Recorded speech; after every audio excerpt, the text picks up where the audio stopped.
Sesudah Yesus dilahirkan di Betlehem di tanah Yudea pada zaman Raja Herodes,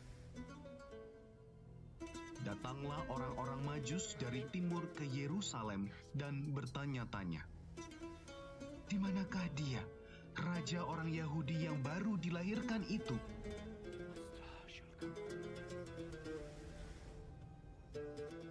Kami telah melihat bintangnya di timur, dan kami datang untuk menyembah dia."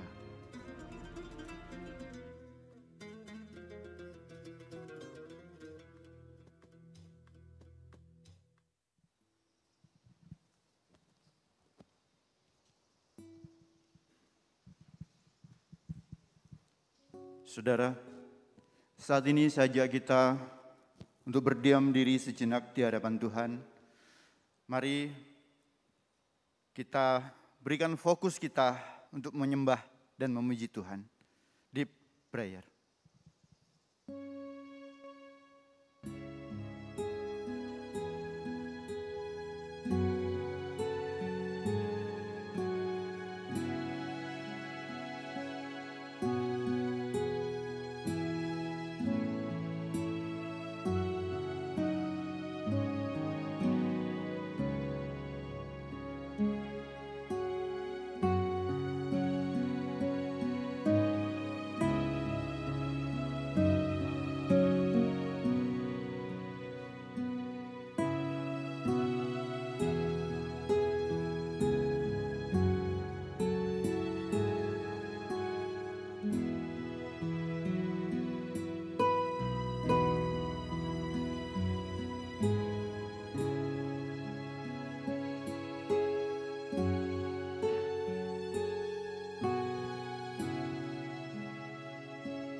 Saya undang jemaat untuk bangkit berdiri.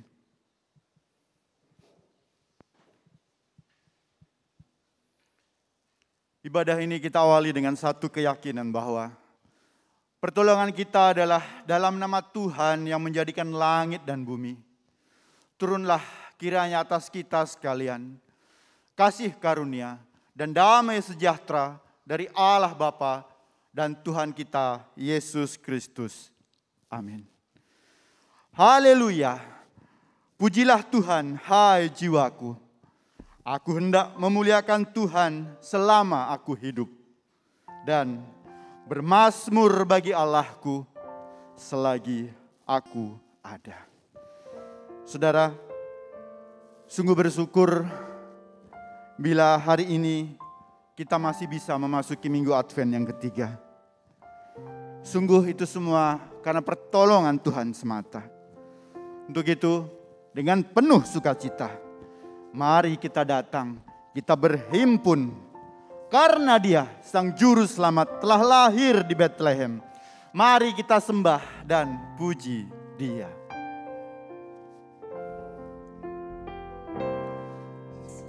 Sembah dan puji Dia, sembah.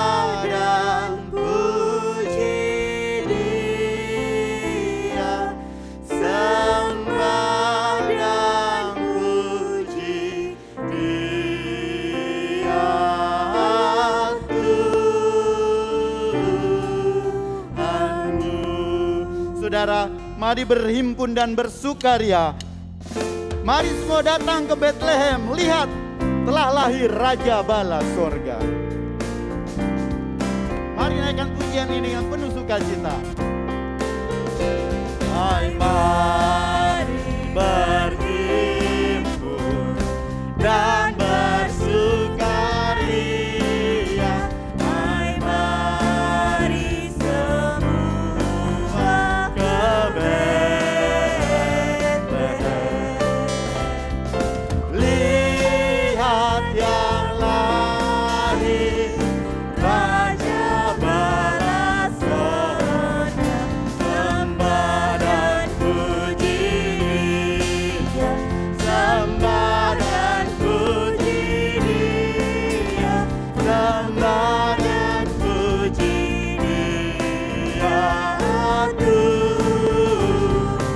Baitnya yang kedua. Hai para malaikat, angkatlah suaramu. Hai para malaikat, angkatlah suaramu, dan bala surga pun bernyanyilah.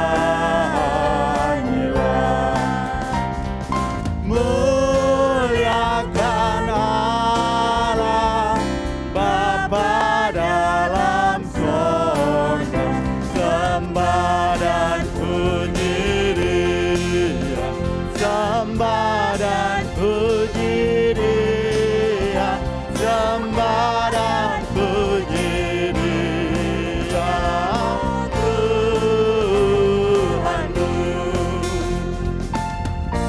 Ya Tuhan yang lahir pada hari ini, ya Yesus, terpujilah namamu. Kita naikkan baitnya yang ketiga. Ya Tuhan yang lahir pada hari ini, ya Yesus, terpujilah namamu. Firman menjelma menjadi manusia, sembah dan puji Dia, sembah dan puji Dia, sembah dan puji Dia, Tuhan. Sekali lagi, sembah dan puji Dia, sembah dan puji Dia, sembah dan puji Dia, sembah dan puji Dia, Tuhanku. Segala puji, hormat, dan sembah kami hanya untuk-Mu, ya Yesus. Amin. Saudara, mungkin banyak hal yang tidak kita mengerti, bahkan banyak hal yang membuat kita bertanya-tanya, apa maksud Tuhan dari semua yang kita alami dalam kehidupan ini. Tapi yakinlah akan satu hal, bahwa Tuhan tidak akan pernah meninggalkan hamba-hambanya yang setia kepadanya. Berserahlah kepada Tuhan. Dan Tuhan yang akan mengangkat setiap kita dari setiap kesulitan dan keterpurukan yang ada. Saat ini kita akan masuk dalam pengakuan dosa. Kita naikkan pujian, ku berserah kepada Yesus. Biarlah pujian ini mengajarkan kita untuk seterusnya berserah kepada pimpinan Tuhan. Ku berserah pada Yesus dengan tangan yang bebas, dan ku mau mengasihinya, selalu bersamanya. Aku berserah, aku berserah, ku berserah pada Yesus, aku berserah. Ku berserah kepada Yesus dengan hati yang rendah. Ku berserah pada Yesus dengan hati yang rendah. Ku buang semua demi Yesus.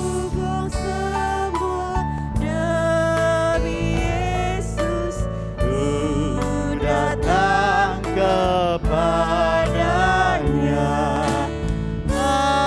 Aku berserah, ya Tuhan, inilah kami ya Tuhan. Kami hanya bisa berserah padamu. Ku berserah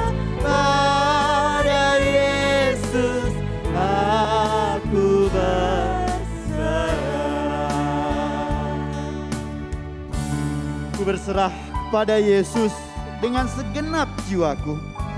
Rohnya penuhi hatiku dan sungguh Dia milikku.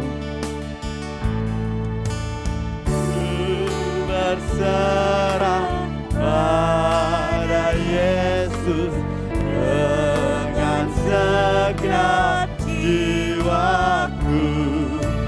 Rohnya penuhi hatiku dan Dia sungguh milikku. Aku berserah ya Tuhan.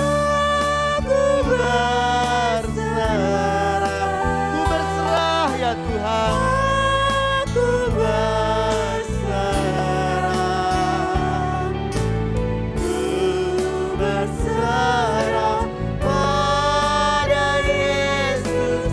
Aku berserah. Katakan sekali lagi, ku berserah. Aku berserah.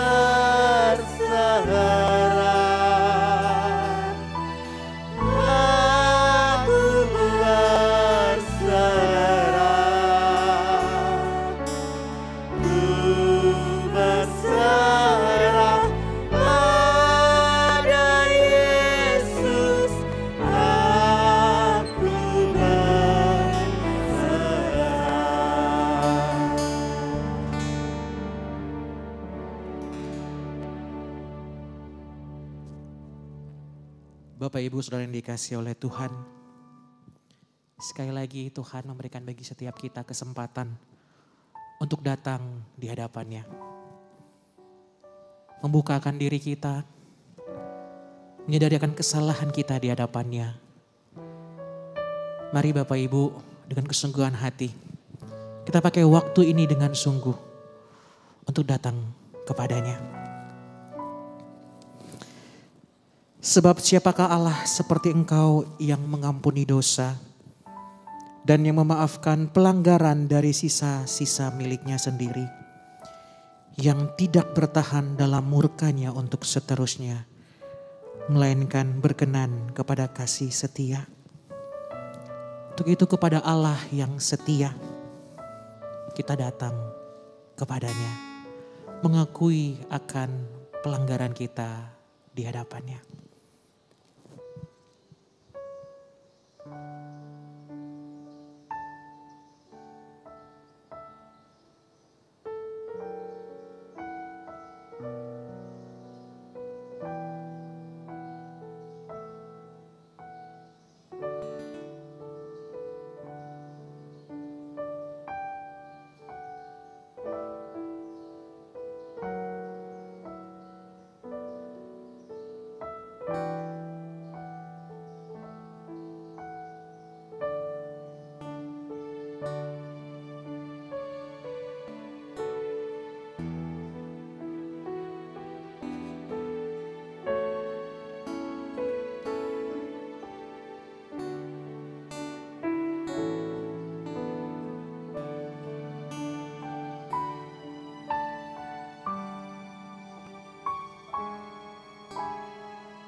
Bapa di sorga, Bapa yang penuh kasih dan setia dalam kehidupan kami.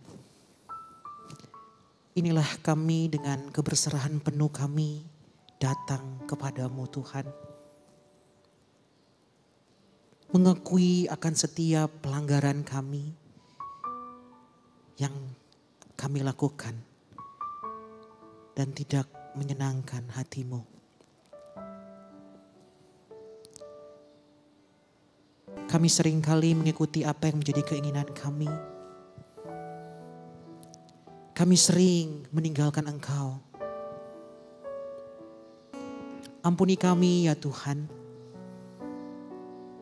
Entah sudah keberapa kali kami datang kepada-Mu dan mengakui akan pelanggaran kami. Namun kami masih sering kali gagal dan jatuh di dalam pelanggaran kami. Inilah kami ya Tuhan. inilah kami. Ampunilah kan kami. Dan kami terus memohon kepadamu untuk terus menuntun kami. Terus ingatkan kami. Terus arahkan kami. Agar kami senantiasa memandang hanya kepada Engkau. Sehingga jalan-jalan kami terus hanya berfokus kepada Engkau. Terima kasih untuk kasih-Mu Tuhan. Terima kasih untuk pengampunan-Mu bagi setiap kami. Kami sungguh bersyukur memiliki Allah seperti Engkau.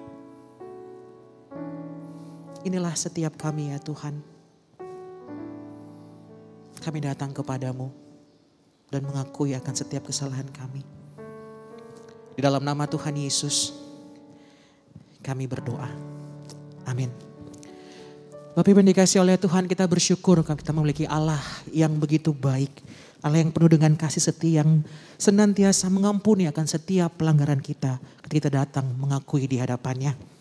Mari kita mau bersama-sama menaikkan ucapan syukur kita dengan menaikkan pujian dari KPPK 137. Ia akan datang kembali.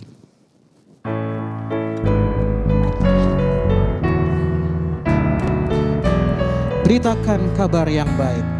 Beritakan kabar yang baik. Umat semua nyanyilah seperti janji firman-Nya.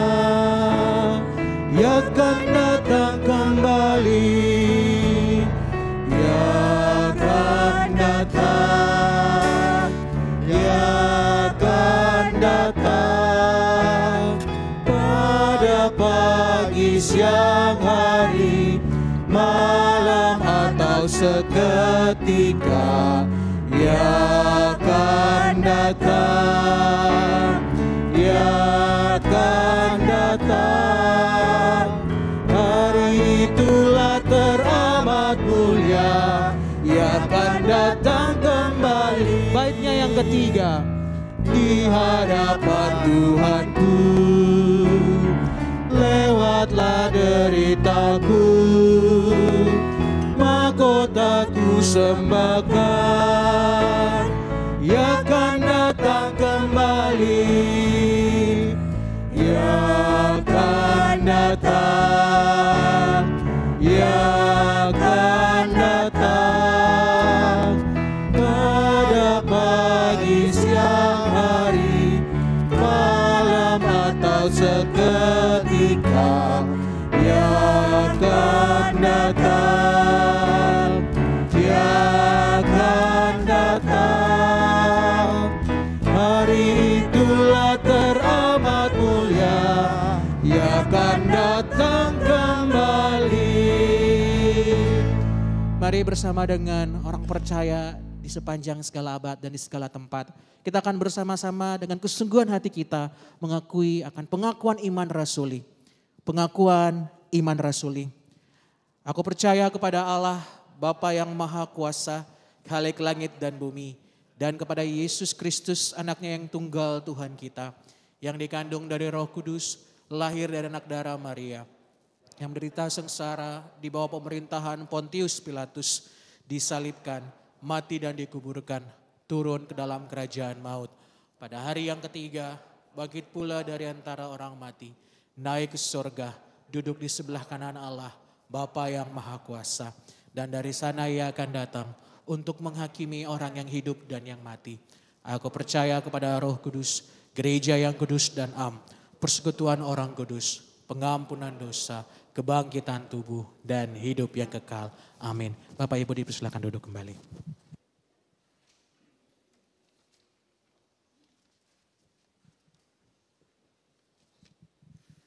Saudara, saat ini kita akan mendengarkan kebenaran firman Tuhan. Mari kita siapkan hati dan pikiran kita untuk mendengarkan suara Tuhan melalui firman-Nya. Hanya firman-Nya yang mampu mengubahkan sikap hati. Hanya firman-Nya yang mampu menguatkan kita dikala kita terjatuh. Kita naikkan pujian. Aku datang dan ku bersujud.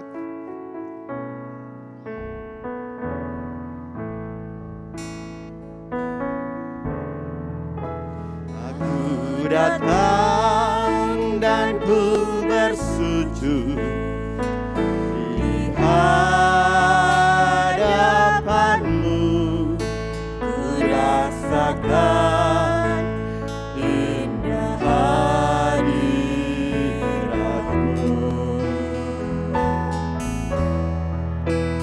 Aku buka mata hatiku dan seluruh jiwaku untuk ku nikmati firman-Mu. Firman-Mu yang kuasa untuk mengubah sikap hati. Firman-Mu yang tegakkan di saat ku terjatuh. Penuhkanlah bejanaku dengan air sungai-Mu. Ku haus akan firman-Mu. Sekali lagi saudara, kita naikkan pujian dengan lebih sungguh lagi. Aku datang dan ku bersujud di hadapan-Mu. Ku rasakan indah hadirat-Mu.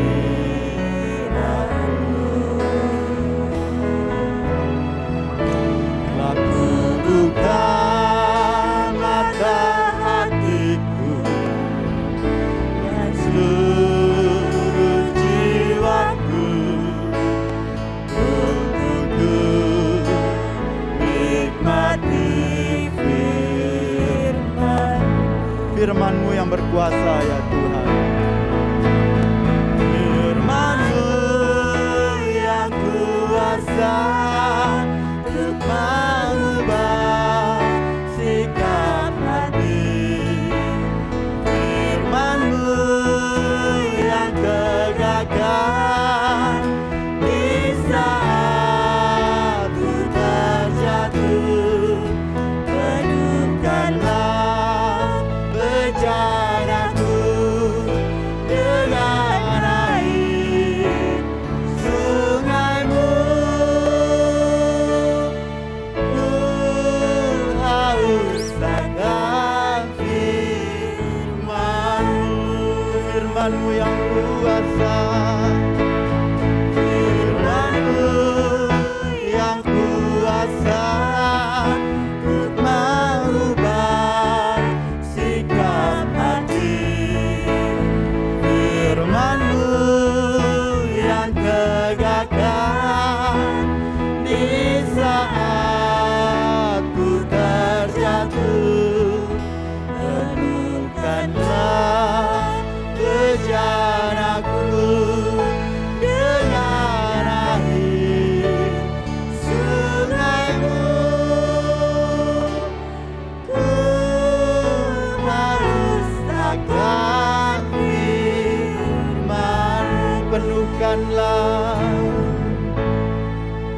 Penuhkanlah bejanaku dengan air sungai-Mu. Ku haus akan firman-Mu.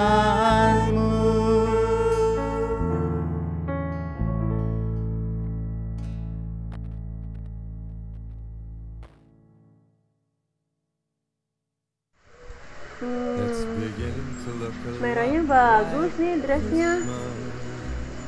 Aku kan belum punya yang merah. Check out yang merah, check out. Tuh, ini kalungnya juga bagus.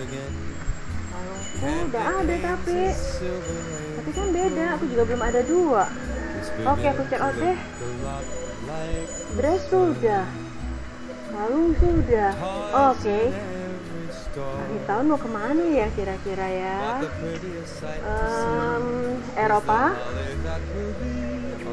New Zealand atau Dubai?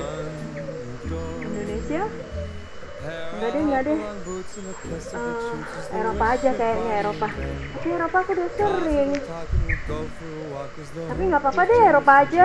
Aku kan bisa belanja nih, belanja barang sesuatu yang branded itu. Oke, aku book Eropa. Oke, book Eropa. Halo Pang. Apa kabar Pang? Mei. Baik. Kamu gimana? Kayaknya lagi sibuk banget ya. Udah lama nih kita nggak ngobrol, kangen. Iya, aku lagi sibuk. Ini aja aku habis belanja. Iya, asik banget deh. Lagi buang kecil ya, Mei. Biasa, suami mah. Kalau deket Natal gini, baiknya double tuh. Tuannya juga melimpah. Istrinya kecepatan bonusnya. Iya nggak, Pak? Apa sih yang nggak buat mama? Oh, so sweetnya. Ya gitu deh, Fang. Oh iya, Fang. Harusnya kita menjadikan lunch cantik, lunch bareng gitu. Kan kita mau temanya White Christmas gitu kan ya, Fang? Jangan lupa loh dress code-nya warna putih. Gampang, kalau kamu nggak ada ntar aku yang beliin. Oke ya, Fang. Bye, Fang. Natal itu sesuatu banget memang ya. Iyalah, bonus Natal dari suami melimpah. Yang artinya aku bisa shopping semauku. Liburan bareng suami dan anak-anak. Arisan huru hara bareng teman-teman sosialita. Kesukaan yang besar banget pokoknya. Sure, it's Christmas once more. Jemaat yang dikasihi Tuhan, mari kita bersatu di dalam doa.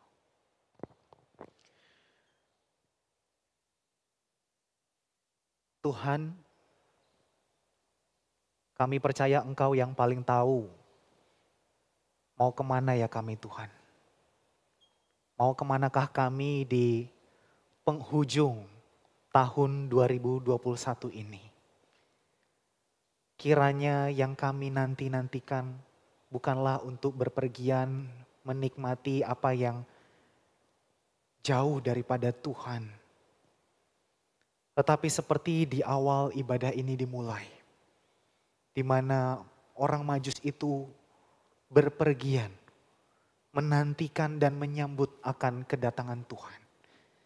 Kiranya seperti itu pula lah hati kami di penghujung akhir tahun ini. Agar kiranya masa Natal yang kami sedang hayati, terkhusus di Advent yang ketiga ini, kami boleh mendapatkan kesukaan yang besar bukan dari apa yang berasal dari dunia ini, melainkan kepada Tuhan yang telah datang ke dunia ini. Dan hari ini Tuhan kami rindu, biarlah kebenaran dari firman Tuhan yang boleh menolong dan memimpin kami untuk kami dapat mempersiapkan hati kami. Bagaimanakah kami harus menyambut akan kedatangan Tuhan yang kedua kali itu. Terima kasih Tuhan, pimpinlah baik hamba-Mu yang berbicara dengan segala keterbatasannya, beserta setiap kami yang juga mendengar. Kiranya Roh Kudus yang boleh menerangi kami. Di dalam nama Tuhan Yesus Kristus kami berdoa dan kami bersyukur. Amin. Shalom saudara yang kasih Tuhan. Apa kabarnya hari ini? Wow. Kabar baik?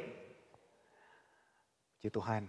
Ya, walaupun kabar Bapak Ibu Saudara sekalian sedang tidak baik, saya berharap kita terus berada di dalam Tuhan dan bertekun di dalam Tuhan, menantikan akan pertolongan yang datang daripadanya. Saudara, kehidupan kita itu begitu unik. Rata-rata usia manusia itu bisa 70, 80 tahun, ada yang bilang kalau bisa sampai 90 tahun itu bisa dapat bonus. Tetapi ketika semuanya kembali sudah berada di sebuah batu nisan, kira-kira apa yang kita lihat di sana? Biasanya yang tercantum di sana adalah tanggal kelahiran dan juga ada tanggal kematian. Padahal jikalau kita mau merenungkan sejenak, ada sebuah garis, strip di tengah-tengahnya. Dan di sana terdapat banyak sekali kenangan, pembelajaran, makna di dalam kehidupan seseorang. Saudara, sama halnya dengan seorang teolog reform bernama Jurgen Moltmann. Di sana dia tergelitik ketika ia sedang menghayati akan kehidupan Tuhan Yesus. Dia saat itu sedang membaca akan pengakuan iman rasuli. Dia tergelitik karena kok bisa ya antara kalimat dilahirkan dari anak darah Maria dengan kalimat yang menderita sengsara di bawah pemerintahan Pontius Pilatus itu cuma dipisahkan dengan sebuah tanda koma. Ya kalau di slide kita tanda titik gitu ya. Tapi ya dia membacanya di saat itu tanda koma. Padahal kalau direnungkan di balik tanda koma itu ada sebuah kehidupan dari Tuhan Yesus Kristus yang bisa kita pelajari dalam kemanusiaan dan di dalam kehidupan Kristus. Yang tentu saja di dalamnya tidak hanya membangun iman kita, tetapi juga mengubahkan cara kita menghidupi iman tersebut. Saudara, saya bersyukur pada kesempatan minggu ini Tuhan memberikan kita kesempatan untuk belajar kembali melanjutkan akan seri dari doktrin Kristologi dan kita akan bersama-sama di minggu ini mempelajari tentang kemanusiaan dan kehidupan Kristus. Dan hari ini saya mengajak kita untuk boleh membaca bersama-sama kebenaran firman Tuhan di dalam Alkitab kita dari Ibrani pasal yang kedua ayat yang ke-14 sampai 18. Ibrani 2 ayat 14 sampai 18. Saudara yang berada di ruangan ini maupun yang secara online mengikuti, saya juga turut menyediakan teks Alkitab di dalam slide yang sudah tersedia. Ibrani 2 ayat 14 sampai 18, demikian firman Tuhan. Karena anak-anak itu adalah anak-anak dari darah dan daging, maka ia juga menjadi sama dengan mereka dan mendapat bagian dalam keadaan mereka. Supaya oleh kematiannya ia memusnahkan dia, yaitu iblis yang berkuasa atas maut. Dan supaya dengan jalan demikian ia membebaskan mereka yang seumur hidupnya berada di dalam perhambaan oleh karena takutnya kepada maut. Sebab sesungguhnya bukan malaikat-malaikat yang ia kasihani, tetapi keturunan Abraham yang ia kasihani. Itulah sebabnya maka dalam segala hal ia harus disamakan dengan saudara-saudaranya. Supaya ia menjadi imam besar yang menaruh belas kasihan dan yang setia kepada Allah untuk mendamaikan dosa seluruh bangsa. Sebab oleh karena ia sendiri telah menderita karena pencobaan, maka ia dapat menolong mereka yang dicobai. Saudara, melalui ayat-ayat yang baru saja kita baca, setidaknya kita mendapatkan ada dua sisi yang menjelaskan tentang kemanusiaan Kristus dan kehidupan Kristus. Yang pertama saudaraku, dalam kemanusiaan Kristus itu, kita di sana menemukan bahwa Kristus dialah sang pengganti yang sah. Dialah the rightful substitution. Sebab di sana dikatakan anak-anak itu dari darah dan daging, yaitu manusia. Maka Kristus juga harus menjadi sama dengan mereka. Padahal mungkin ya kalau kita mau berpikir, kenapa ya kalau Tuhan Yesus itu mau menjadi sama dengan manusia? Nggak langsung jadi aja gitu orang dewasa yang udah gede gitu. Jadi manusia. Kenapa dia harus jadi bayi dulu, besar dulu sekian tahun. Kemudian baru mulai pelayanannya di sekitar umur 30 tahun. Buat apa? Kenapa nggak langsung jadi manusia yang dewasa? Saudara, padahal kalau kita mau lihat sebetulnya. Toh Yakub ya seorang tokoh di perjanjian lama. Dia berada di suatu tempat bernama Peniel. Dan dia pada malam hari terbangun. Dan di sana ia menemukan seorang laki-laki dan ia bergulat dari malam sampai pagi. Dan ia baru tahu kemudian bahwa orang tersebut ternyata adalah Allah. Jadi saudara, Allah ternyata juga bisa kok langsung menjadi manusia dalam wujud orang yang dewasa. Saya percaya dia adalah seorang manusia yang menjadi tubuh dan daging. Karena pada saat itu dalam materinya dia bisa memukul pangkal paha dari Yakub. Itu sebabnya dia menjadi pincang. Saudara, jadi Allah itu bisa langsung datang dalam wujud orang dewasa. Tetapi kok kenapa harus menjadi bayi? Saudara, rupanya kalau Allah tidak menjadi lahir dalam kandungan wanita, dia langsung menjadi manusia yang sudah dewasa. Itu menunjukkan Allah tidak benar-benar menjadi manusia. Kita perlu mengingat bahwa manusia hanya yang tidak dilahirkan hanyalah Adam dan Hawa. Setelah itu semua anak manusia itu dilahirkan melalui kandungan dari ibunya. Itu juga artinya ya kalau misalnya ada yang lagi PDKT gitu ya, wah kamulah tulang rusukku gitu ya. Gak ada ceritanya ya, tulang rusuk yang diambil itu cuman Adam. Ya, suami-suami semua di sini punya tulang rusuk. Kalau nggak percaya boleh cek langsung ya ke lab ya. Masih ada nggak tulang rusuknya ya.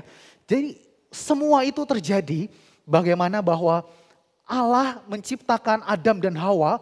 Dan semua keturunan manusia itu lahir dari perut manusia. Jadi kalau Allah mau menebus manusia, ia harus benar-benar menjadi manusia. Ia harus benar-benar dilahirkan. Ia harus benar-benar dibesarkan. Seperti di dalam ayat yang kita baca. Dia menjadi sama dan mendapat bagian di dalam keadaan mereka pada ayat yang 14. Saudara, kemudian yang menjadi pertanyaan. Dalam keadaan mereka itu apa artinya? Keadaan apa? Saudara, ketika Allah menciptakan Adam dan Hawa, ya, Allah itu menciptakan manusia yang punya dua kemampuan di dalam naturnya. Yang pertama adalah dia bisa berdosa dan yang kedua dia bisa tidak berdosa. Makanya di dalam Kejadian 1, Kejadian 2 manusia itu hidup bersama dengan Tuhan dengan keadaan tidak berdosa. Tetapi kita tahu kemudian bahwa di dalam Kejadian 3 manusia bisa berdosa dan mereka jatuh di dalam dosa. Gambar dan rupa Allah menjadi rusak. Sehingga keadaan manusia mulai berubah. Yang tadinya bisa berdosa dan bisa tidak berdosa. Manusia kehilangan akan kemampuan ini. Sehingga yang tersisa adalah manusia hanya bisa berdosa. Sehingga dengan demikian ketika Tuhan Yesus itu datang menjadi manusia. Kira-kira manusia yang mana nih yang dia ambil? Saudara, ini yang perlu kita perhatikan. Karena tadi dikatakan dalam keadaan mereka. Sehingga kita bisa melihat petunjuknya di sini. Dia Tuhan Yesus mengambil rupa manusia. Di dalam keadaan mereka yang sebetulnya bisa berdosa. Karena manusia yang bisa berdosa inilah yang Tuhan mau tebus.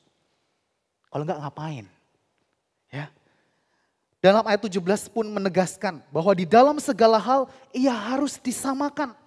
Ia bisa berbuat dosa, tetapi kita juga perlu mengingat bahwa di dalam Ibrani 4 ayat 15 di sana juga dikatakan. Sebab imam besar yang kita punya bukanlah imam besar yang tidak dapat turut merasakan kelemahan-kelemahan kita. Sebaliknya sama dengan kita, ia telah dicobai, hanya tidak berbuat dosa. Saudara, dengan demikian ketika kita menggumulkan kemanusiaan Kristus. Hal ini menunjukkan bahwa kemanusiaan Kristus itu 100% sama dengan kita.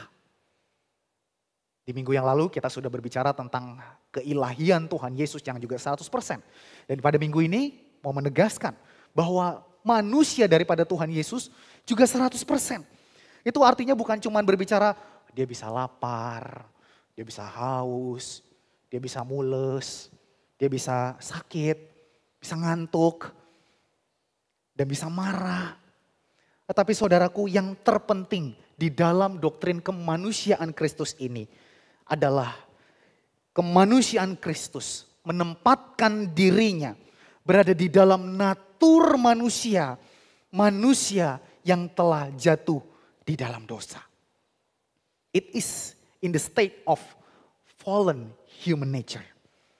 Yang konsekuensinya dia bisa dicobai, iblis mencobai dia. Dia bisa berbuat dosa. Tetapi saya mau menegaskan bahwa Tuhan Yesus selama hidupnya tidak melakukan perbuatan dosa. Jadi saudara, kita perlu mengerti bahwa ada perbedaan berada di dalam natur manusia, ya, di dalam natur manusia yang sudah jatuh di dalam dosa dengan actually being sinful. Yang secara aktif kemudian jatuh di dalam dosa. Ini dua hal yang berbeda. Tuhan berada di dalam natur manusia yang bisa jatuh di dalam dosa tapi dia tidak berbuat dosa. Sedangkan manusia, dia ada di dalam natur manusia yang bisa berbuat dosa dan dia berbuat dosa. Itulah yang kemudian membedakan kita di dalam natur ilahi yang Kristus miliki. Tetapi minggu ini kita merenungkan kemanusiaan Kristus yang berada di dalam 100% natur manusia. Itu justru terbukti ketika kita membaca di dalam teks firman Tuhan dan kita melihat bagaimana ia merasa capek, ia sakit, bahkan ia bisa mengalami yang namanya kematian itu sendiri. Itu adalah konsekuensi karena mengambil natur dari manusia yang sudah jatuh di dalam dosa. Sehingga saudara, dengan ini kita mengerti bahwa dengan menjadi sama itulah Kristus menjadi pengganti yang sah, the rightful substitution bagi kita oleh karena tuntutan murka Allah terhadap seluruh dosa kita. Yang kedua saudaraku, kita belajar juga tentang kehidupan Kristus. Di mana di dalam kehidupan Kristus kita menemukan bahwa Kristuslah teladan yang benar. In the life of Christ, set the righteous example. Tadi kita sempat menyinggung sedikit ya tentang kenapa sih Tuhan Yesus kok gak langsung jadi manusia dewasa. Kalau di jawaban yang pertama tadi kita merenungkan karena memang untuk menjadi manusia yang seutuhnya, ia harus mengalami yang namanya proses natural dari pertumbuhan seorang manusia. Yang dimulai dari proses perkandungan, persalinan, dan dia dibesarkan oleh orang tuanya. Tetapi selain itu saudaraku, Tuhan Yesus juga mau menunjukkan akan sebuah demonstrasi kehidupan tentang apa artinya menjadi manusia yang seutuhnya. Tuhan menjadi sama dengan manusia, memberikan teladan supaya manusia bisa menjadi manusia yang seutuhnya. Yaitu manusia sebagaimana Tuhan telah menciptakan pada awal mulanya. Saudara, kita menyadari sekali bahwa kita sebagai manusia oleh karena jatuh di dalam dosa, kita berada di dalam kondisi yang tersesat. Sehingga apa yang semulanya telah diciptakan dalam sebuah kebaikan oleh Allah, itu disalahgunakan oleh manusia. Apakah emas adalah sesuatu hal yang jahat? Saya percaya tidak. Bagian-bagian dari bait Allah pada saat itu dibangun dengan logam-logam yang luar biasa mulia. Tetapi emas bisa menjadi berhala. Dan itu menjadi jahat di mata Tuhan. Apakah seks sesuatu yang jahat? Tidak. Tuhan menciptakan itu dan menyediakan itu agar sepasang suami dan istri dapat menikmati keintiman di dalam Tuhan. Tetapi ketika manusia jatuh di dalam dosa dan tersesat, seks tidak lain menjadi sebuah pemuasan nafsu yang egois. Bahkan manusia yang diciptakan pada hari ke-6, Tuhan mengatakan ini baik, dicipta serupa dengan gambar kita. Tetapi manusia pun antar manusia saling berbuat kejahatan, saling melukai, saling menyakiti. Manusia tidak lagi menjadi manusia yang seutuhnya. Sebagaimana ia diciptakan untuk menikmati Tuhan dan mempermuliakan Tuhan. Namun saudaraku, kehidupan yang Tuhan Yesus demonstrasikan selama ia berada di tengah dunia, menunjukkan bahwa kedatangannya tidak hanya untuk mau memulihkan relasi manusia dengan Allah, tetapi juga kemudian memberikan teladan bagaimana sebagai manusia yang seutuhnya dapat memelihara relasi dengan Allah dan bahkan berdampak bagi sesamanya. Saudara, hal tersebut juga tersirat di dalam Ibrani 2 ayat 18 yang kita sudah baca. Di sana dikatakan sebab oleh karena ia sendiri telah menderita karena pencobaan di dalam natur manusia yang telah jatuh di dalam dosa. Karena ia telah mengalami semua pencobaan itu, maka ia dapat menolong mereka yang dicobai. Dia bukan orang yang gak tahu pergumulan kita dan sok-sokan mau ngatur gimana cara kita hidup. Dia Allah yang sama dengan kita 100%. Merasakan apa yang kita rasakan di dalam tubuh kita. Di dalam emosi kita. Tetapi dia tidak berdosa. Saudara, hal ini menunjukkan bahwa Tuhan Yesus itu tahu. Dan dia juga mengalami sebagai manusia apa yang menjadi pencobaan-pencobaan kita. Ia turut merasakan, turut menderita. Ada pergolakan-pergolakan sebagai manusia. Bagaimana ia ingin menghindari sebuah cawan yang begitu mengerikan. Ia ingin lewati. Ia merasakan. Ia turut menderita karena kelemahan dari natur manusia yang telah jatuh di dalam dosa. Sehingga saudaraku, sebagai manusia di dalam kehidupan Kristus, ia tahu apa artinya sakit di dalam tubuh kita. Sakit yang dialami oleh keluarga kita. Gangguan-gangguan yang dirasakan oleh diri kita, keluarga kita.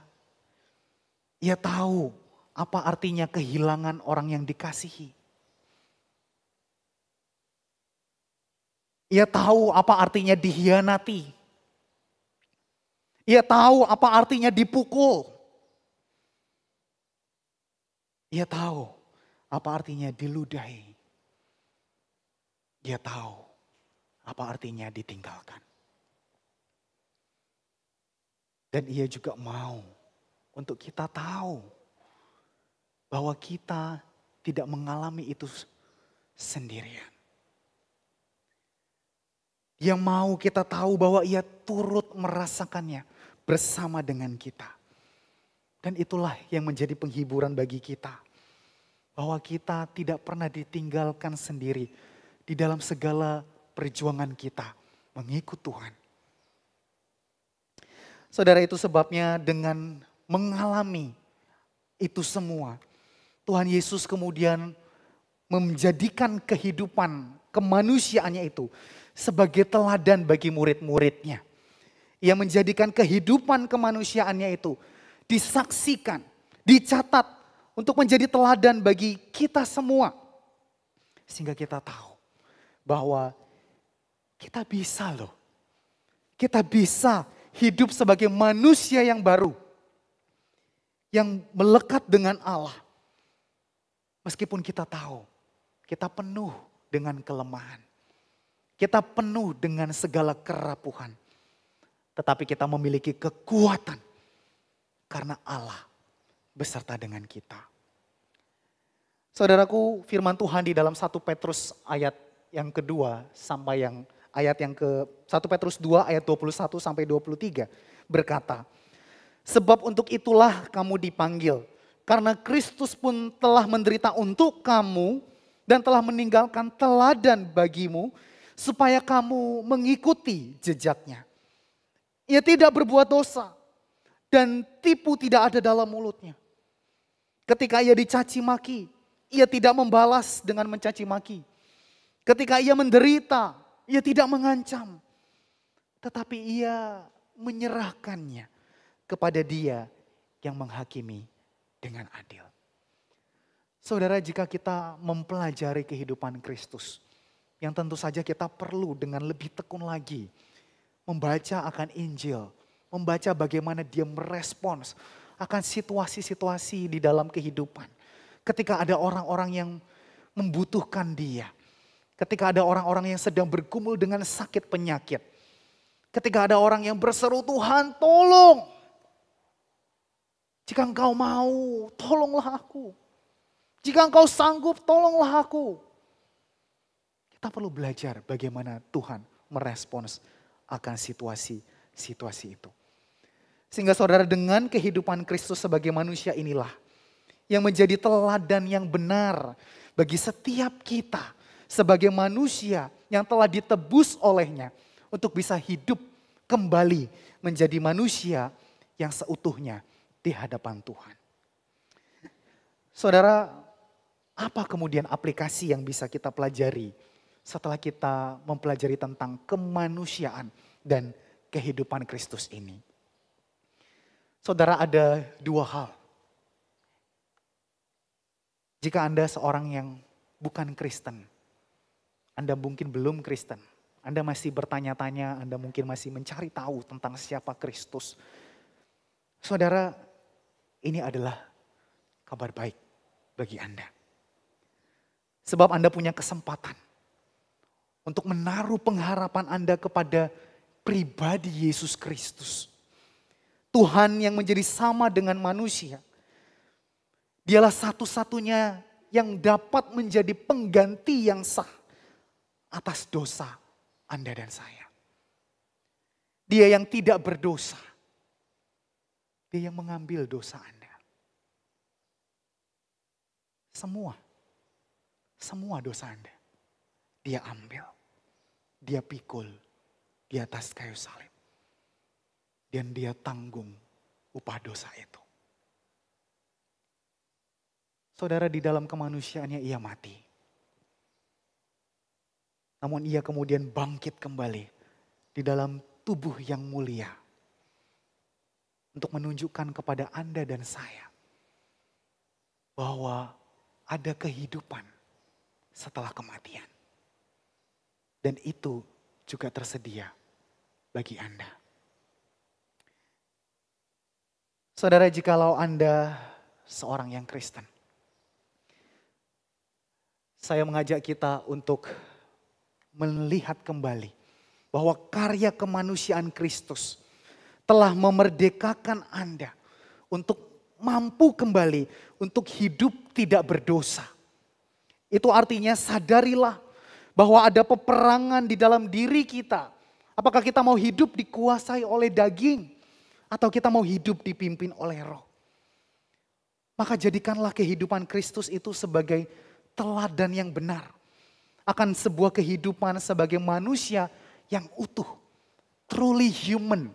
Ketika kita melihat orang lain, kita menjadi manusia sebagaimana Kristus hidup di dalam diri kita, yang meneladani akan kita kehidupan yang terus melekat kepada Allah, yang hidup di dalam sukacita dari ketaatan, bukan cuma dipenuhi dengan religiositas, lakukan ini, lakukan itu, tetapi nggak ada sukacitanya.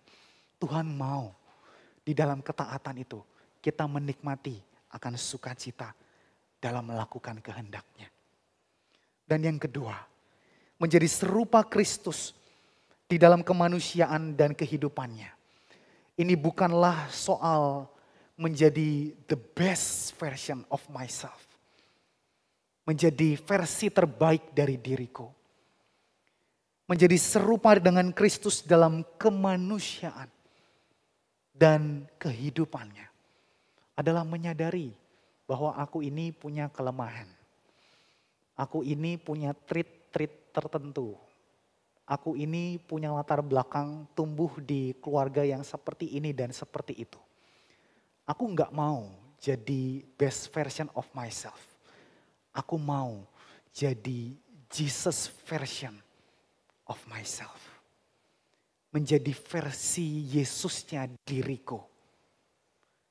Kalau Anda adalah seorang yang bekerja di bidang logistik, bagaimana seorang yang bekerja di bidang logistik ini seperti Yesus yang bekerja di bidang logistik?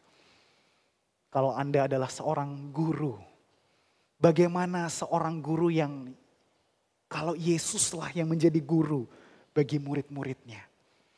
Kalau Anda adalah seorang pengusaha, bagaimana Tuhan Yesus menjadi pengusaha kalau ia menghidupi hidup sebagai pengusaha? Tuhan Yesus memang lahir dan dibesarkan dalam keluarga seorang tukang kayu. Saya percaya ia bekerja sebagai seorang tukang kayu di waktu mudanya.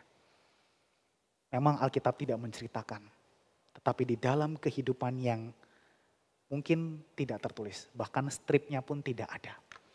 Tetapi ia menjalani sebuah kehidupan yang tidak berdosa. Dan di dalam kemanusiaan itu, ini menjadi pengingat pada kita bahwa kita bisa meneladani Kristus yang senantiasa bergantung kepada Allah, memohon pimpinan Roh Kudus sehingga kita pun bisa menjadi Jesus version of ourselves. Amin. Mari kita berdoa. Tuhan, kami bersyukur karena Engkau adalah Allah yang tidak jauh di atas sana. Tetapi Engkau juga Allah yang memberikan pengharapan. Engkau mendekat kepada kami. Bahkan Engkau menjadi sama dengan kami. Engkau merasakan segala pergumulan, tantangan yang kami hadapi. Engkau tahu apa artinya disakiti, ditinggalkan, tidak berharga, tidak dipercaya, bahkan diabaikan. Tuhan, kami bersyukur bahwa di dalam kemanusiaan kami yang terbatas ini, kami punya Allah yang mengerti kondisi-kondisi kehidupan kami. Dan Engkau juga bahkan Allah yang memberikan kami teladan kehidupan untuk senantiasa bergantung kepada Allah, bukan kepada situasi kehidupan kami. Supaya kami bisa meresponi kehidupan yang tidak mudah di masa ini. Dengan menghidupi kehidupan yang seperti Yesus, yang tahu dan percaya bahwa kehidupan ini adalah kehidupan yang sementara.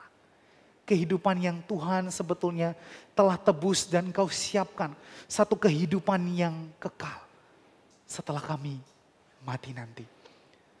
Tuhan, kami bersyukur di dalam kemanusiaan-Mu. Engkau telah mengambil segala dosa-dosa yang seharusnya kami tanggung dengan upah akan kematian yang kekal itu. Tetapi Engkau Allah yang berkenan untuk menolong kami oleh karena cinta-Mu kepada kami. Kami bersyukur Tuhan, pimpin kami ketika kami menghayati kembali akan kemanusiaan dan kehidupan Kristus. Kami boleh menjadi seorang pribadi yang tidak hanya berhenti di dalam ucapan syukur oleh karena seluruh karya dan teladan yang Engkau berikan. Tetapi juga memberikan sebuah persembahan kehidupan yang semakin serupa dengan Kristus. Mempersiapkan diri kami untuk menjadi mempelai yang berkenan ketika Engkau datang kepada kami kembali. Terima kasih ya Tuhan, kiranya Roh Kudus boleh memimpin kami, menolong kami, dan menopang kami. Di dalam nama Yesus Kristus kami berdoa dan kami bersyukur. Amin. Tuhan Yesus memberkati saudara sekalian. Salam sejahtera saudara sekalian, baik yang beribadah di rumah maupun yang beribadah di gedung gereja. Saudara bersyukur karena pada hari ini GKY Kuta Bali kembali Tuhan berikan kesempatan untuk melakukan pelayanan baptis kudus anak. Saudara sekalian, baptisan kudus bagi anak-anak, walaupun anak-anak tersebut belum mengerti akan maknanya, tetapi janganlah kita lalai di dalam membaptiskan mereka, sebab Allah memanggil mereka ke dalam perjanjiannya. Allah berfirman kepada Abraham, bapa orang beriman, di dalam Kejadian pasal 17 ayat yang ke-7. Aku akan mengadakan perjanjian antara aku dan engkau serta keturunanmu turun-temurun, menjadi perjanjian yang kekal, supaya aku menjadi Allahmu dan Allah keturunanmu. Kemudian juga di dalam Kisah Para Rasul pasal yang kedua, ayat yang ke-39, menjadi sebuah catatan dan kesaksian bagi kita demikian. Sebab bagi kamulah janji itu dan bagi anak-anakmu. Janji keselamatan di dalam Tuhan Yesus Kristus Dan segala janji Allah yang lain di dalam Yesus Kristus adalah bagi setiap orang percaya dan keturunannya. Dan pada hari ini kita bersyukur karena ada 2 orang tua yang akan menyerahkan anaknya untuk dibaptis. Saya undang dengan kasih keluarga Bapak Kendilai dan keluarga Bapak Hendrawan untuk bangkit berdiri. Dan saya akan mengajukan pertanyaan kepada kedua orang tua untuk kiranya pertanyaan tersebut dapat dijawab dengan sebuah keyakinan, tekad untuk kemudian nanti memuridkan putra dan putri yang Tuhan percayakan. Di hadapan jemaat Tuhan, baik yang hadir di gedung ibadah maupun yang beribadah secara online, saya bertanya kepada kedua orang tua. Supaya menjadi nyata kehendak saudara-saudara demikian, maka mohon saudara menjawab pertanyaan berikut. Apakah saudara percaya bahwa berdasar atas janji Allah, maka anak-anak saudara diterima dalam perjanjiannya dan oleh karena itu dibaptiskan? Kedua, apakah saudara berjanji hendak mengajar dan mendidik mereka dalam ketaatan kepadanya sesuai dengan Alkitab? Apakah jawab saudara? Kurang serempak saudara ya, biar lebih mantap, lebih yakin kembali saya tanya. Apakah jawab saudara? Izinkan saya kembali menyampaikan apa yang menjadi visi dari GKY Kuta Bali, yaitu bahwa pemuritan dimulai dari keluarga. Gereja menjadi rekan bagi orang tua. Dan kita akan terus bersama-sama berupaya sehingga gereja betul-betul semakin utuh melengkapi orang tua untuk dapat memuridkan anak-anak.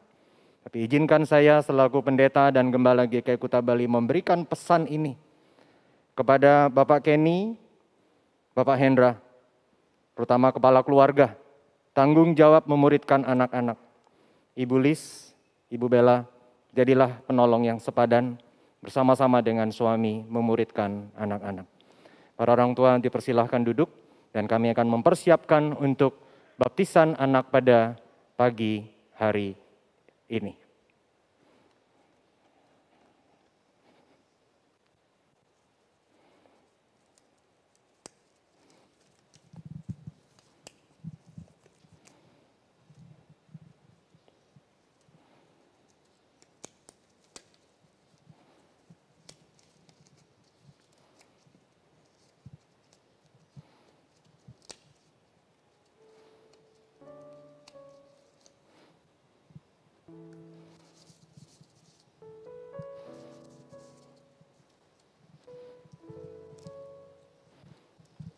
Yang pertama-tama saya akan panggilkan kedua orang tua daripada Jonathan Darren Lai. Persilakan.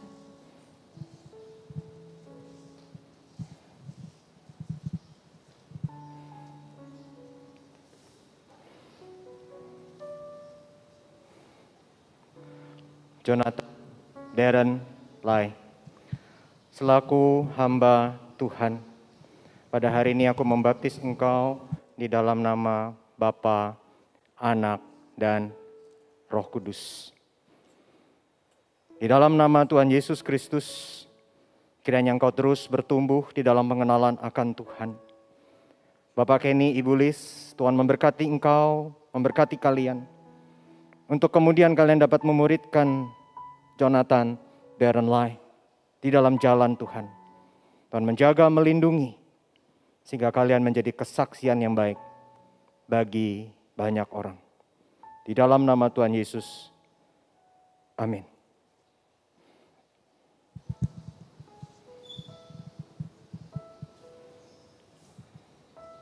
Selanjutnya saya panggilkan kedua orang tua dari Sanaya Elania Hendrawan. Saya persilakan.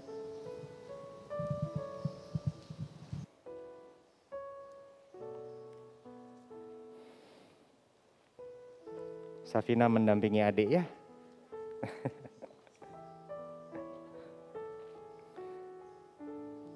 Sanaya, Elania, Hendrawan. Selaku hamba Tuhan, pada hari ini aku membaptiskan engkau di dalam nama Bapa, Anak, dan Roh Kudus. Tuhan memberkati, Tuhan melindungimu selalu. Kiranya engkau terus bertumbuh berkembang di dalam pengenalanmu akan Tuhan. Kohendra, Bella, Tuhan memberkatimu untuk membesarkan Sanaya dan juga Safina di dalam jalan Tuhan. Bersyukur untuk keluarga besar yang berada di sekitar kalian yang menjadi bagian penting dalam pertumbuhan rohani Sanaya dan Safina.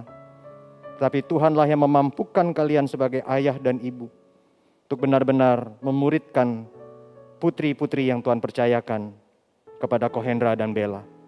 Tuhan memberkati, melindungi selalu Sanaya menjadi kesaksian yang baik, yang indah. Demikian pula Safina. Dan kalian akan terus mempermuliakan Tuhan di dalam seluruh hidup kalian. Di dalam nama Tuhan Yesus. Amin. Silahkan bangkit berdiri. Baik, mohon Pak Kenny dan Ibu Lis dapat kembali ke depan. Kita ambil foto sebentar.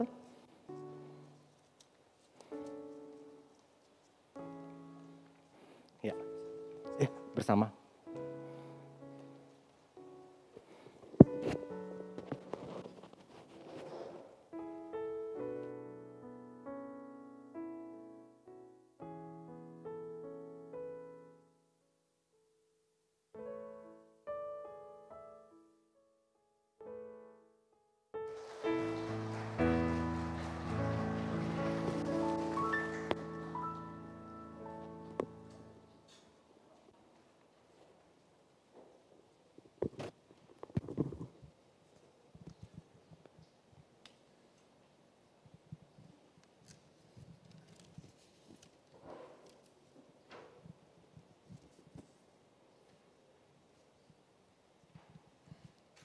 Baik saudara, saat ini kita akan melanjutkan ibadah dan kita akan membawa persembahan bagi Tuhan. Seperti biasa, persembahan bisa diberikan melalui transfer ke rekening gereja ataupun melalui scanning QR code yang ada. Saudara, dengan penuh ucapan syukur, mari berikan yang terbaik bagi Tuhan. Kita naikkan pujian Allah sumber kuatku. Biarlah pujian ini kembali mengingatkan kita bahwa Allah lah sang sumber segala berkat dan segala kekuatan bagi kita. Amin.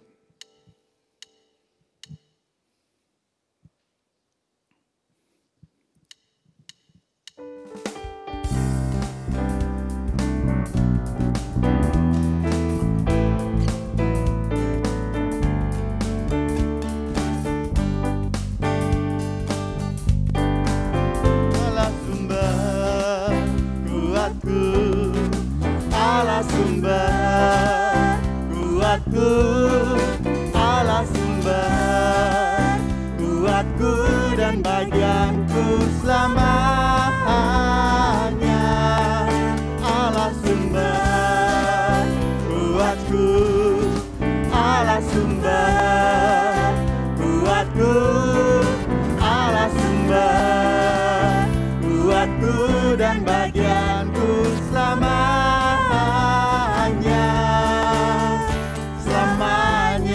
Hanya kau milikku di surga, hanya kau milikku di surga. Tiada yang kuingini di bumi, tiada yang kuingini di bumi, hanya Engkau. Amin. Tak kuandalkan kekuatanku,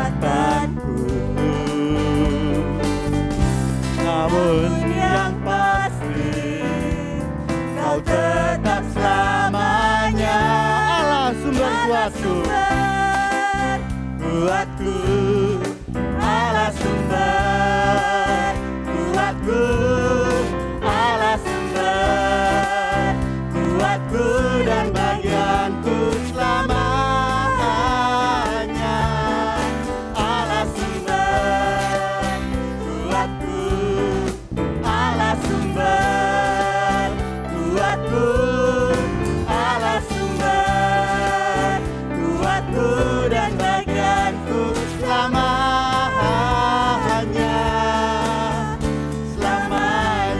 Corona Jemaat Bangkit berdiri. Sekali lagi kita naikkan pujian ini. Milikku di surga, tiada yang ku ingin di bumi, hanya Kau. Tak ku andalkan kekuatanku, namun yang pasti Kau tetap selamanya Allah sumber kuatku, Allah sumber kuatku, Allah sumber kuatku dan bagianku selamanya Allah sumber kuatku, Allah sumber kuatku, Allah sumber kuatku dan bagianku selamanya, selamanya. Amin saudara, Allah sumber kuatku, amin. Mari kita bawa persembahan kita dalam doa. Ya Bapa, sungguh kami bersyukur untuk ibadah pada siang hari ini.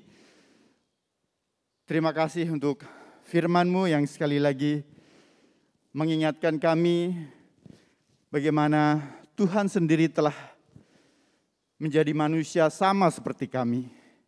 Bagaimana teladan-Mu selama menjalani kehidupan sebagai manusia. Sungguh Engkau adalah Allah yang sangat luar biasa. Kami sungguh bersyukur memiliki Allah yang begitu mengasihi setiap kami. Saat ini kami membawa persembahan ini ya Tuhan, sebagai ungkapan syukur kami atas pertolongan dan pemeliharaanmu. Kiranya Tuhan berkenan menerimanya. Biarlah kami juga dapat terus meneladani kehidupan Kristus. Kami semakin hari dapat menjadi semakin serupa dengan Engkau. Terima kasih ya Bapa. Di dalam nama Yesus kami berdoa dan mengucap syukur. Amin. Jemaat silakan duduk kembali. Saudara, sekali lagi bersyukur untuk berkat Tuhan untuk kita, dan izinkan saya menyapa saudara sekalian, dan di antara kita saat ini hadir Pendeta Evien. Selamat datang, Tuhan berkati. Kita berikan aplaus bagi Ibu Pendeta Evien. Tuhan menyertai dalam setiap pelayanannya yang dilakukan. Juga hadir di antara kita Bapak Kianto dan Ibu Kelita, pengurus Badan Pekerja Majelis Sinode. Kita berikan aplaus untuk Pak Kianto, Ibu Kelita. Dan juga hadir di antara kita keluarga Bapak Sumadi Lose Susan dari GKI Telugong. Berempat bersama keluarga, Tuhan menyertai, berada di tengah. Dan ada beberapa saudara yang lain yang mungkin baru pertama kali beribadah. Ada yang baru pertama kali beribadah? Ada satu di belakang, Tuhan berkati saudara. Ya, Tuhan pimpin selalu. Apakah ada lagi saudara di balkon mungkin?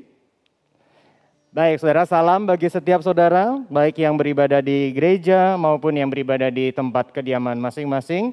Dan mengingatkan, 45 menit lagi akan ada sekolah minggu secara online. Para orang tua persiapkan anak-anak kita untuk mengikuti sekolah minggu dengan baik. Dan di masa bulan Desember ini akan hanya melalui YouTube channel ya, sehingga dapat dipersiapkan dengan baik anak-anak kita ini.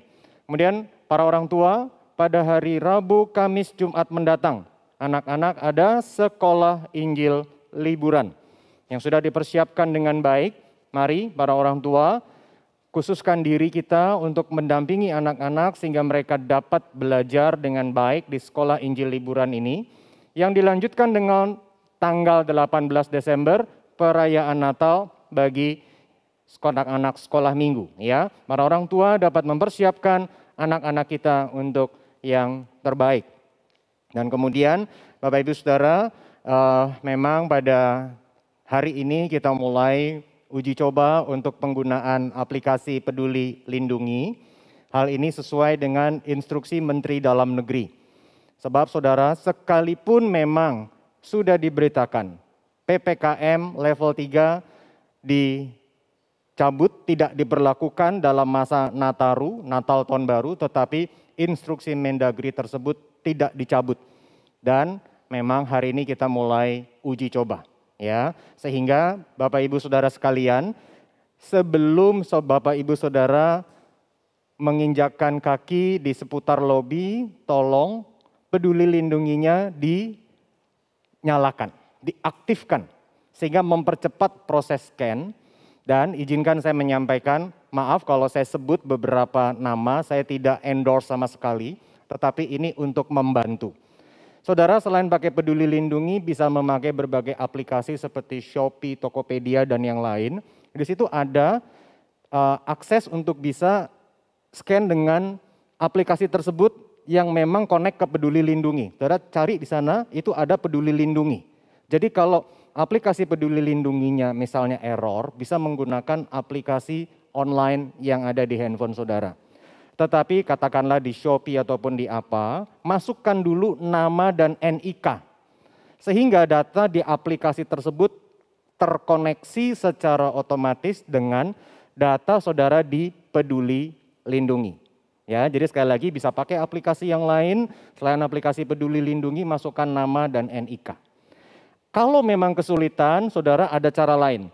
Saudara kalau sudah ada kartu vaksinnya, entah online atau yang tercetak, difoto, simpan di dalam handphone saudara.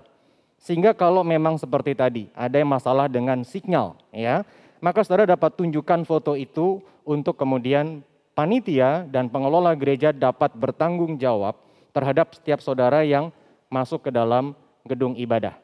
Karena memang ada banyak kemungkinan sehingga tidak bisa untuk kemudian melakukan registrasi, ya, di dalam sistem peduli lindungi. Nah, kalau memang saudara ada kendala kesehatan tertentu yang memang dari dokter tidak memungkinkan untuk divaksin, itu kan memang kondisi berbeda. Saudara sampaikan kepada kami sehingga kami notice, kami ketahui sehingga saudara dapat melangkah ke ruang ibadah dengan nyaman dan sukacita. Demikian saudara, untuk boleh menjadi perhatian bagi kita, karena nanti kita melakukan ini semua menuju tanggal 24 dan tanggal 25. Tanggal 24 ibadah malam Natal jam 4:30 dan jam 7 malam. Harap catat saudara, jam 4:30 sore dan jam 7 malam. Yang jam 4:30 khotbah diterjemahkan Indonesia Mandarin, akan diterjemahkan ke bahasa Mandarin maksud saya. Kebaktian yang jam 7 dalam bahasa Indonesia saja. Dilayani oleh Pendeta Hari Sugianto, dosen khotbah STT Saat maksud saya, sekaligus sekarang adalah rektor STT Saat. Ya, jadi saudara boleh menyiapkan diri untuk mengikuti ibadah ini tanggal 25 satu kali saja ibadah jam 9 pagi. Dilayani juga oleh Pendeta Hari Sugianto. Kami mendorong saudara untuk datang jangan mepet. Ya, jangan mepet. Gereja mempersiapkan untuk tanggal 24-25 selain ruang utama ini juga ruang serbaguna. Tetapi yang ruang serbaguna itu biar bagaimanapun tidak senyaman ibadah di ruang utama. Maka kami mengajak saudara untuk jangan mepet datangnya. Jangan sampai kemudian karena kondisi tertentu maka saudara kemudian tidak bisa ibadah di sini. Bukan berarti ibadah di ruang serbaguna berbeda maknanya, tidak. Tetapi ada sedikit perbedaan atmosfer, suasana di dalam ibadah. Maka mendorong saudara untuk bisa datang, jangan mepet sehingga semua saudara dapat dilayani dengan baik. Nah saudara, demikian warta yang mengenai tanggal 24-25, tutup tahun saudara kita akan ada ibadah tapi bukan tanggal 30 atau tanggal 31 tapi tanggal 29 sekaligus itu adalah ibadah biasa kita kebaktian doa, ya. Hari kita biasa kebaktian doa. Jadi saudara sekalian, ibadah tutup tahun pada tanggal tersebut, sebab kalau tanggal 31 biasanya lalu lintas seputar Dewi Sri, Kuta Legian ini padat menjelang tutup tahun. Jadi kita tidak lakukan di tanggal 31 supaya penata layan dan saudara dapat melakukan segala sesuatu dengan lebih nyaman di rumah. Kalau diadakan di gereja nanti kesulitan saat akan kembali ke rumah masing-masing. Ya, catat saudara ya, tanggal 29 hari Rabu jam 7 malam mengundang saudara untuk hadir juga di gereja. Ada kesaksian dan memang ini juga akan secara hybrid tetapi mengundang saudara datang ke gereja untuk beribadah bersama.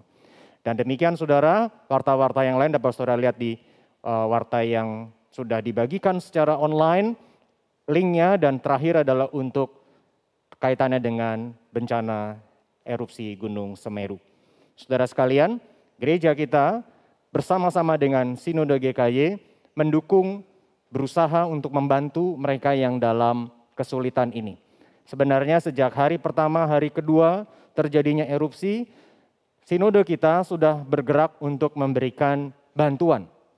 Dan GKY Kuta Bali selaku jemaat di bawah naungan Sinode GKY bersama-sama mendukung melalui Sinode ini, ya, melalui rekening Sinode. Maka bagaimana caranya? Mengajak saudara sekalian memberikan dukungan kita bagi mereka yang dalam kesulitan dengan memberikan kode angka 5 di persembahan yang saudara transfer. Kenapa angka 5? Karena itu adalah sistem pengelolaan keuangan gereja kita untuk semua pelayanan sosial. Kami minta saudara dari tanggal 12 sampai tanggal 19. Dari sampai tanggal 12 sampai tanggal 19, semua persembahan yang dengan akhiran angka 5 akan dikategorikan dukungan untuk erupsi Semeru. Setelah tanggal 19, maka persembahan dengan akhiran angka 5 itu akan diperhitungkan untuk pelayanan sosial GKY Kuta Bali. Jadi harap saudara memperhatikan itu, ya. Kita tidak tambahkan kode baru, ini kode yang sudah kita gunakan untuk pelayanan sosial. Kalau saudara mau memberikan 50.000, tambahkan angka 5, 50.005. Ini adalah nomor rekening yang biasa untuk kita persembahan rutin mingguan. Jadi kalau saudara sudah ada di aplikasi saudara, langsung gunakan atau transfer ke nomor rekening tersebut. Demikian saudara, berapa hal yang perlu kita sampaikan. Dan nanti sehabis ini ada gladi bersih bagi saudara yang minggu depan akan baptis dewasa dan CD. Harap menyiapkan diri dan rekan-rekan bidang pembinaan akan membantu saudara dalam proses gladi bersih siang ini. Mari saudara kita bangkit berdiri. Minggu yang akan datang kebaktian kedua akan ada baptis dewasa dan CD kurang lebih 9 sampai 10 orang sekitar itu yang akan menerima baptisan. Kita bersyukur untuk berkat penyertaan Tuhan dan mari kita berdoa. Tuhan, kami datang kepadamu, kami bersyukur untuk rekan-rekan yang boleh hadir di antara kami. Kami berdoa bagi mereka, Tuhan jaga pelihara, tuntun dan pimpin setiap rekan-rekan kami yang berkunjung maupun yang baru pertama hadir. Biarlah di dalam kasih karunia Tuhan menjelang Natal semakin mendapatkan dan mengalami akan kehadiran Kristus di dalam hati, di dalam keluarga, di dalam hidup ini. Kami juga berdoa bagi mereka yang terkena dampak akan erupsi Semeru, Tuhan boleh tolong melalui pemerintah pusat, pemerintah daerah, berbagai lembaga, gereja termasuk GKY, boleh kiranya berperan serta mengisi akan kekosongan ataupun kebutuhan dari para saudara kami yang terkena dampak erupsi Semeru ini. Dan kami juga berdoa ya Tuhan bagi keluarga Bapak Daniel, Ibu Giok, di mana ibunya, ibunda telah Tuhan panggil pulang. Demikian pula dengan Loso Mary, Tuhan sudah izinkan akan situasi duka ini di mana mama dari Loso Mary Tuhan panggil pulang. Kami juga berdoa bagi mama, bagi Ibu Priscilla, ya mamanya juga Tuhan panggil pulang. Tuhan berkati mereka, berikan kekuatan, penghiburan. Dan kami juga mengingat akan keluarga besar Pendeta Caleb Tong, di mana hamba-Mu yang setiawan telah Engkau panggil pulang. Terima kasih untuk segala berkat anugerah Tuhan melalui Pendeta Caleb selama pelayanannya. Tuhan berikan kekuatan penghiburan bagi Semu dan seluruh keluarga besar. Demikian pula dengan keluarga besar GII Hiptong di tengah situasi duka ini. Terima kasih Tuhan, jemaat-Mu yang sakit Tuhan jaga pelihara. Tuhan pimpin Cikiang, Tuhan berkati Oma Ida, Tuhan berkati Cisiska dalam masa pemulihan kaki. Tuhan tolong tuntun dan pimpin untuk Ibu Inka dalam proses pemulihan. Demikian pula Pak Adi yang mungkin akan tindakan medis selanjutnya. Tuhan berkati mereka. Terima kasih, di dalam nama Tuhan Yesus kami berdoa. Amin. Immanuel, Immanuel.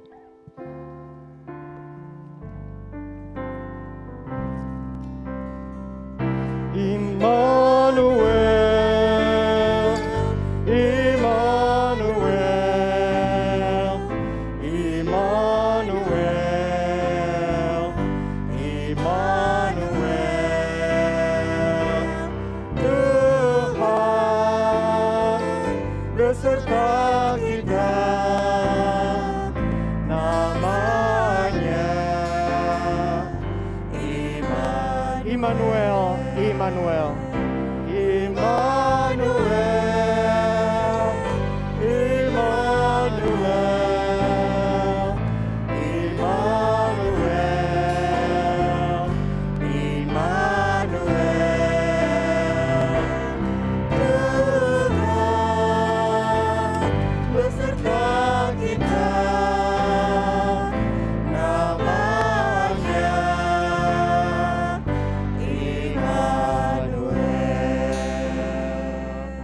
Saudara-saudara sekalian, Tuhan Allah itu beserta dengan kita. Jadilah murid Kristus yang sungguh hidup di dalam kehendak-Nya. Patuhilah Dia seumur hidup saudara dan arahkan diri saudara kepada Tuhan. Terimalah berkat-Nya. Allah mengasihani saudara dan memberkati saudara. Dia menyinari saudara dengan wajah-Nya supaya jalan-Nya dikenal di bumi dan keselamatannya itu di antara segala bangsa. Allah itu memberkati saudara. Kiranya melalui kita seluruh ujung bumi takut akan Dia. Amin.